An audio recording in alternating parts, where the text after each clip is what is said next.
Everyone, सभी का स्वागत है। सभी को जोहार। झारखंड में भी मुद्दा गर्म है, आप लोग जान ही रहे हैं। कल भी देखे आप लोग 11 तारीख के डेट में कि किस तरह से जो है वाद विवाद वहाँ पे हुआ। और यहाँ पे मैटर जो है 1932 और रिजर्वेशन जो 77% जो सरकार दे रही है, उसमें देखिए कैसे छात्रों को गुमराह किया जा रहा है, यहाँ की जनता को किस तरह गुमराह किया जा रहा है। हमारे रघुवर सरकार, मैं किसी भी पार्टी का सपोर्ट और किसी का विरोधी नहीं हूँ, लेकिन उसकी नीयत और नियति का विरोध करता हूँ कि किस तरह से वो गुमराह करती है यहाँ के जनता को, भोले वाले जनता को, जिसको जानकारी का अभाव है, उसको किस तरह गुमराह किया जाता है। 1932 का जो खतियान आधारित स्थानीय नीति लाने का यहाँ विचार जो सरकार बनाई है, हमारे जेएमएम सरकार, और 1985 ला के जो हमारे बीजेपी सरकार ने किया था, इसमें अंतर क्या हुआ था। 1985 वाला जो है विधानसभा से पारित करके यहीं पे लागू कर दिया गया, और 1932 को जो है 9वीं अनुसूची में भेजने जा रहा है। और सरकार का जो यही कहना है कि 9वीं अनुसूची में अगर चल जाएगा तो ये एक कानून बन जाएगा, उसको फिर हटाया नहीं जा सकता, जबकि ऐसा नहीं है। 9वीं अनुसूची को भी संशोधित किया जा सकता है, उसमें भी चैलेंज किया जा सकता है। पता नहीं सरकार के कौन से जो है विधिवत हमारे अफसर हैं, पता नहीं, हमको समझ में नहीं आ रहा है विधि अफसर कौन है उसके जो इस तरह सजेशन देते हैं। अगर यहाँ उसको चैलेंज किया जा सकता है 1932 को, तो 9वीं अनुसूची में शामिल होने के बाद भी चैलेंज किया जा सकता है। ऐसा नहीं है कि नहीं किया जा सकता है। उसी तरह आपका 77% रिजर्वेशन है, अगर सरकार की मंशा सही रहती तो यहाँ पे वो 77% आरक्षण लागू करके और ज्वाइनिंग वैकेंसी निकालना स्टार्ट कर देती। उसको कौन रोकने वाला था। यहाँ पे उनका यहाँ पे सरकार है अपने झारखंड में, कोई नहीं रोकने वाला था, और ना ही कोर्ट कुछ कर पाती। सरकार का अंदरूनी मामला था, वो सरकार का मामला था, तो आराम से कर सकती थी, लेकिन ऐसा उसने किया नहीं। वो बीजेपी के पाले में अपना गेंद फेंक दी है, और 77% आरक्षण 1932 खतियान जो है वो बीजेपी के राजनीतिक पल्ले में डाल दिया है और वो केंद्र को भेज दिया है। ठीक है, इसमें अब उसको कहने का ये रह जाएगा कि हम तो भेज दिए थे, मेरा जितना काम था वो तो हम कर दिए थे। जिस तरह अभी कर रहा है सरना कोड वाला जो है, केंद्र को भेजने के बाद अभी हमारे जेएमएम सरकार यही दलील दे रही है कि हम तो करना था वो हम कर दिए। ठीक है, उसी तरह 1932 और 77% आरक्षण भी उसी तरह बन के रह जाएगा। आपको कुछ फ़ायदा होने वाला नहीं है, आप लिख के ले लीजिए।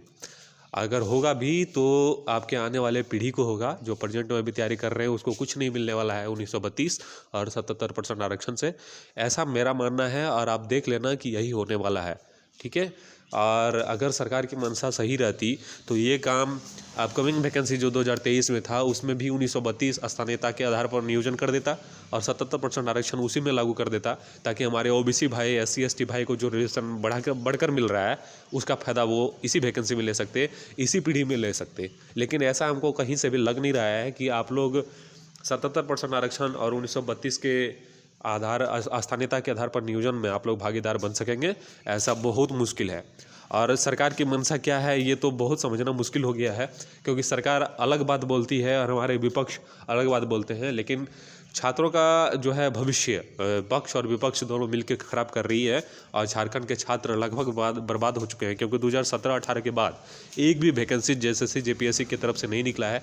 JPSC 252 वैकेंसी सिर्फ निकाल पाई है, बाकी JSSC कोई भी वैकेंसी अभी तक सिंगल वैकेंसी तक नहीं रिलीज़ कर पाई है, क्लियर नहीं कर पाई है। तो इस स्थिति में लगभग सभी का एज ख़त्म हो चुका है। हमारे स्टूडेंट का जो एज होता है उसका लिमिट होता है, अपर एज लिमिट होता है उसका, लेकिन हमारे राजनीतिक दल को कहाँ समझ में आएगा, क्योंकि उनकी एज में कोई अपर लिमिट नहीं होता है। वो 99 साल के एज में भी लड़के पेंशन और 2 बॉडीगार्ड आजीवन पा सकते हैं, लेकिन हमारे स्टूडेंट, हमारे छात्रों, हम जैसे भाइयों का इसमें यही होता है कि अगर आप 25 पार हो गए तो आप कांस्टेबल नहीं बन सकते हैं, आप 30 पार हो गए तो आप क्लर्क नहीं बन सकते हैं, 35 पार हो गए आप टीचर नहीं बन सकते हैं, उसके बाद आप कुछ भी नहीं बन सकते हैं, आप बूढ़े हो चुके हैं, आप किसी लायक नहीं है।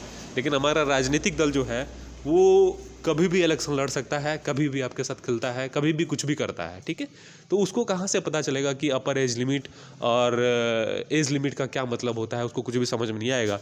इस स्थिति में जो है झारखंड के छात्र काफ़ी परेशान है, कुछ कर भी नहीं सकते हैं। और अभी एक आंदोलन की कड़ी जो जुड़ी हुई है 5 ईयर एज रिलैक्सेशन को लेके, उसको भी आगे बढ़ाया जाएगा, और बहुत जल्द एक मीटिंग भी हमारे यूट्यूबर्स टीचर्स के द्वारा किया जाएगा। और जैसे ही 15 नवंबर स्थापना दिवस के बाद ख़त्म होता है, उसके बाद एक ठोस निर्णय लेकर फिर से आंदोलन की ओर हमारे झारखंडी छात्र अग्रसर होंगे और अपने हक अधिकार के लिए खुद भी लड़ाई लड़ेंगे, क्योंकि यहाँ राजनीतिक दल पे भरोसा करना कहीं से भी सही नहीं है। तो जैसे ही 15 नवंबर ख़त्म होता है उसके बाद एक ठोस निर्णय लेके फिर से आंदोलन किया जाएगा। आप लोग निश्चित रहिए और अपने तैयारी में लगे रहिए। सीजीएल वाले बच्चे जितने हैं आप लोग तैयारी में लगे रहिए, क्योंकि जेएसएससी कभी भी आपका एग्ज़ाम ले सकती है। आप अगर चैनल पे न्यू है तो चैनल को सब्सक्राइब कर लेना, बेल आइकन को दबा लेना। मिलते हैं नेक्स्ट वीडियो में। अगर ये वीडियो अच्छा लगा हो तो वीडियो को एक लाइक बटन जरूर दबा दीजिएगा। आप सभी का वीडियो देखने के लिए तहे दिल से शुक्रिया, धन्यवाद।